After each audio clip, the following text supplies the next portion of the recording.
दोस्तों ये रियल मार्कंडेय पुराण बुक है। पिछले वीडियो पे हमने आफ्टर डेथ के बारे में पढ़ा था, मृत्यु के बाद। उसके बाद पिछले वीडियो पे हमने यहाँ तक पढ़ा था। उसके बाद यहाँ से गर्भ स्थिति का वर्णन शुरू करते हैं। मतलब जन्म के समय में कैसा है। पुत्र ने कहा, स्त्री पुरुष के रजवीर्य मिश्रण काल में स्वर्ग या नरक से छूटते ही मनुष्य उसका अवलंबन करता है।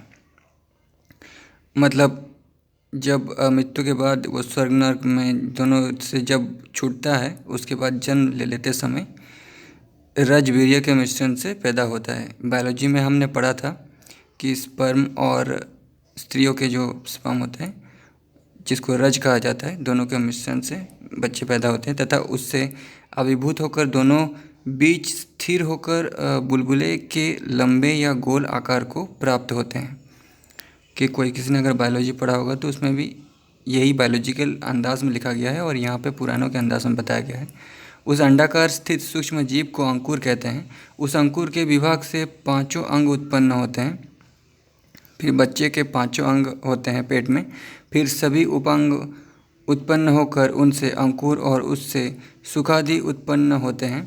फिर त्वचा पर रोमावली और केशों की उत्पत्ति होती है और फिर सब अंग और उद्भव कोशों की समान भाव से वृद्धि होती है। अर्थात जैसे नारियल का फल कोश रहित वृद्धि को प्राप्त होता है, वैसे ही गर्भकोश सहित नीचे की ओर मस्तक लिए बढ़ता है।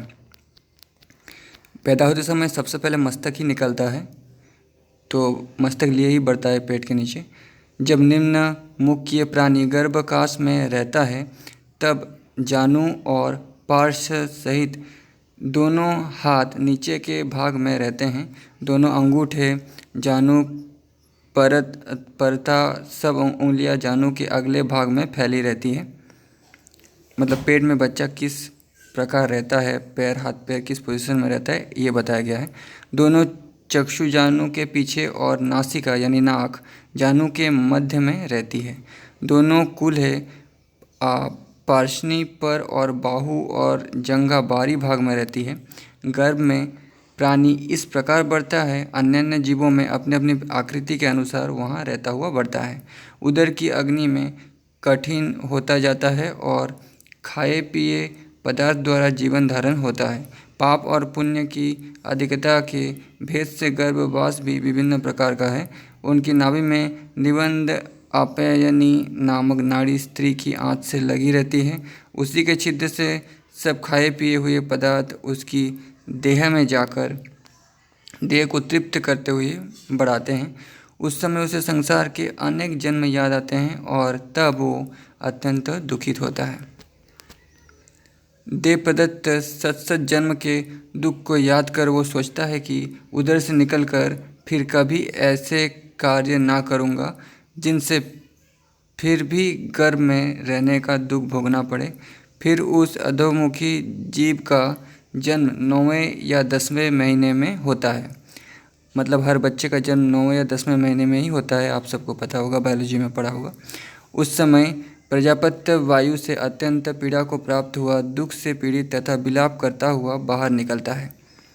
तो बच्चे को ये सब अनुभूति होता है, लेकिन जब जैसे जैसे बढ़ता जाता है वो भूलता जाता है सब।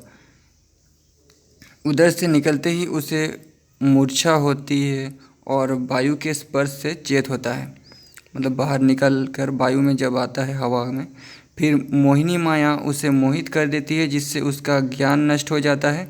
ज्ञान के नष्ट होने पर बाल्य, कुंवर, युवा और वृद्धावस्था आदि दशाओं को वो क्रमशः प्राप्त करता है। फिर मरकर उसी रूप में जन्म लेता है। इस प्रकार संसार चक्र में वो उस घटी यंत्र की भांति निरंतर घूमता रहता है। यानी अपने कर्मों के अनुसार जन्म मृत्यु बार बार होते रहते हैं। कृष्ण ने भी गीता में यही कहा है।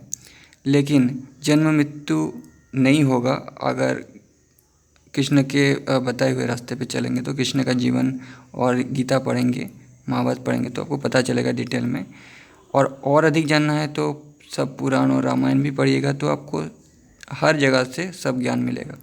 कभी स्वर्ग कभी नरक तथा कभी दोनों स्थानों में जाता रहता है। कभी पुनः इसी स्थान में जन्म धारण पूर्वक कर्मफल भोगता और कभी सब कर्मों का भोग कर लेने पर अल्पकाल में ही प्राण छोड़ देता, कभी साधारण से शुभ या अशुभ कर्मों से स्वल्पकाल को स्वर्ग या नरक में पड़ता है। स्वर्ग में निवास करने वालों को अनेक प्रकार के आमोद प्रमोद करते देखकर पापियों को बड़ा दुख होता है, परंतु स्वर्ग में भी असीमित दुख है। वहाँ के निवास काल में भय लगा रहता है कि पुण्य के क्षीण होने पर पुनः उसी में गिरना पड़ेगा।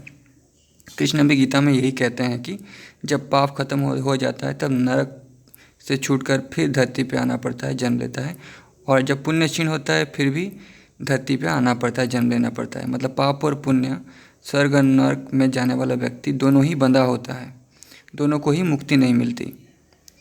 लेकिन जो मेरे लोक में जाता है, कृष्ण ऐसा कहते हैं कि उनको फिर जन्म लेना नहीं पड़ता, वो मुक्त हो जाता है हमेशा के लिए। उन नरकवासियों की गति देखकर वे सोचते हैं कि हम भी फिर ऐसी गति को पाएंगे। ऐसा विचार कर उन्हें अत्यंत दुख होता रहता है। प्रथम तो गर्भवास ही अत्यंत दुखपूर्ण है, फिर योनि छिद्र द्वारा बाहर निकलना तो नितांत ही कष्टमय है, और जन्म होने पर बाल्यावस्था और वृद्धावस्था ये दोनों ही कष्ट देने वाली है।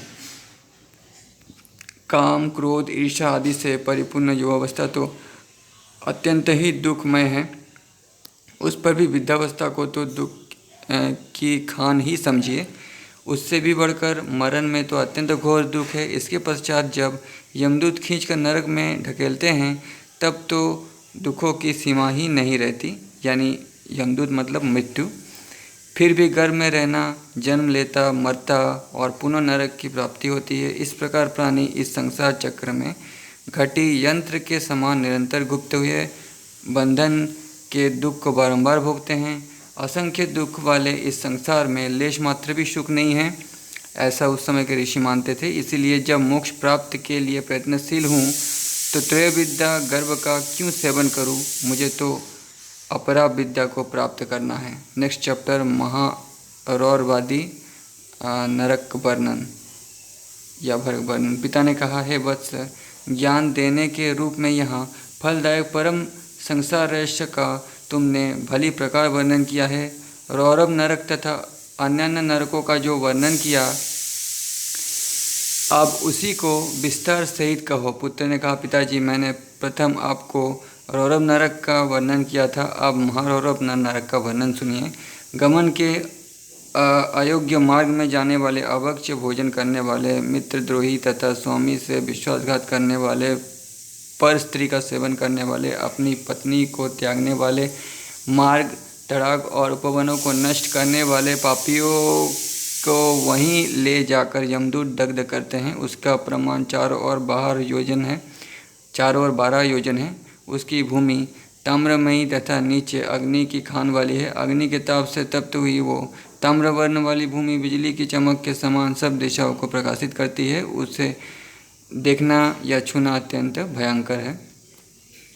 पापियों के हाथ पांव बांधकर यमदूत उन्हें उसमें डालते हैं, तब वे उसमें पड़े लेटते हैं। मार्ग में काक, बगुले, भेड़िया, उल्लू, बिच्छू, मच्छर और गिद्धादि द्वारा खाए जाते हैं। फिर दग्ध होते हुए माता, पिता, भ्राता इत्यादि चिल्लाते हुए अत्यंत उद्विग्न तथा अशांत रहते हैं। सदा पाप करने वाले दुष्ट बुद्धि मनुष्य 1000 वर्ष में उसका अतिक्रमण करके मुक्त हो पाते हैं।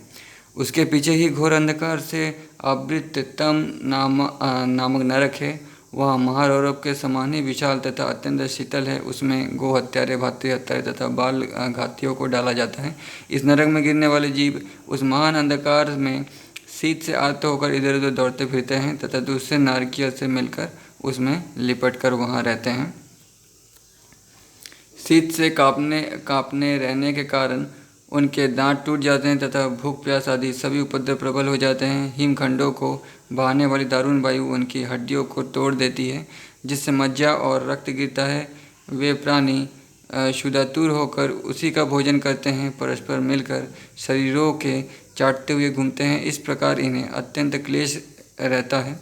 जब तक भली प्रकार पापों का क्षय नहीं हो जाता तब तक तम नामक नरक में महान क्लेशों को भोगते हैं।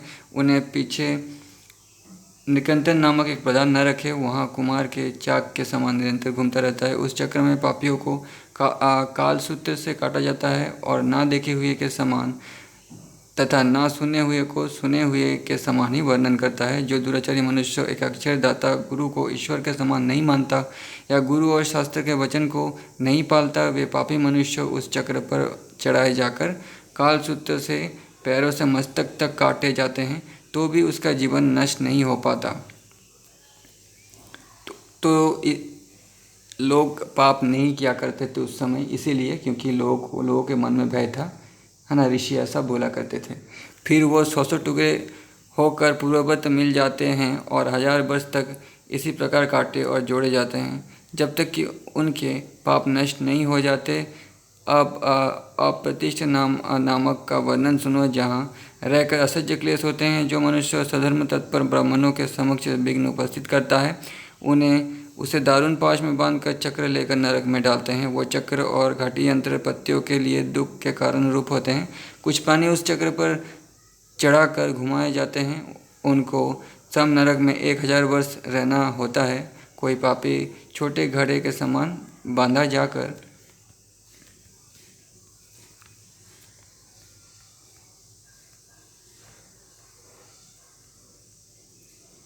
उसे घटी यंत्र पर घुमाया जाता है, जिससे वो बारंबार रक्त बमन करता है।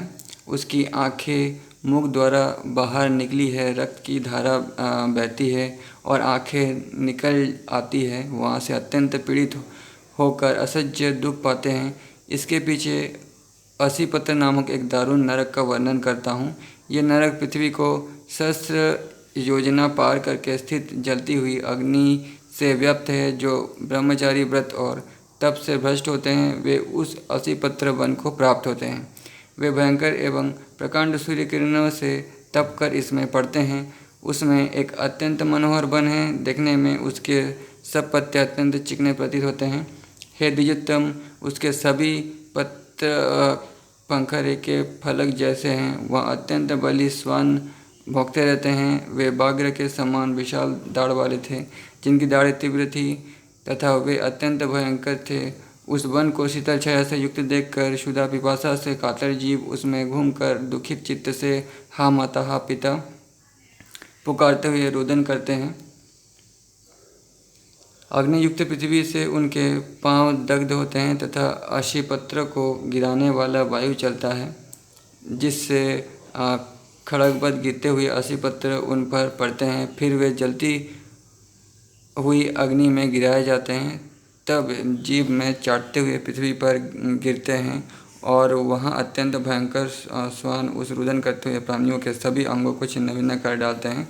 हे तात, आपसे अशीपत्र नामक नरक का वर्णन किया गया। इसके पीछे जो तृप्त कुंभ नामक भयंकर नरक है, अब उसके विषय में कहता हूँ। इस नरक के चारों ओर अग्नि की लपटें उड़ती रहती है। प्रज्वलित अग्नि से तप्त होता हुआ तेल और लोहे से युक्त चूर्ण से युक्त उस नरक में पापी मनुष्य को यम के दूत अधोमुख करके गिराते हैं।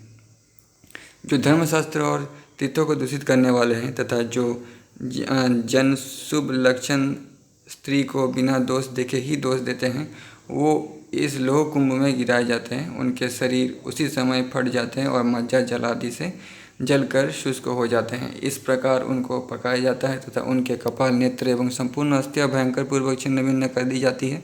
उसके पश्चात अत्यंत वेग वाले भयंकर गिद्ध उन्हें उठाकर पुनः उसी में डालते हैं तथा वे पकते हुए तेल में मिलकर उसके समान हो जाते हैं। मस्तक, स्नायु, त्वचा, अस्थि आदि सभी द्रवीभूत होकर तेल में मिल जाते हैं। तब उन पापियों को दबी द्वारा कूटा जाकर महातेल के गड्ढे में डालकर मथा जाता है। इस प्रकार तृप्त कुंभ आदि नरकों का सविस्तार वर्णन आपके प्रति किया गया। नेक्स्ट चैप्टर गतलोक का वर्णन यह हम नेक्स्ट वीडियो पे पढ़ेंगे। वीडियो काफ़ी बड़ा हो गया है।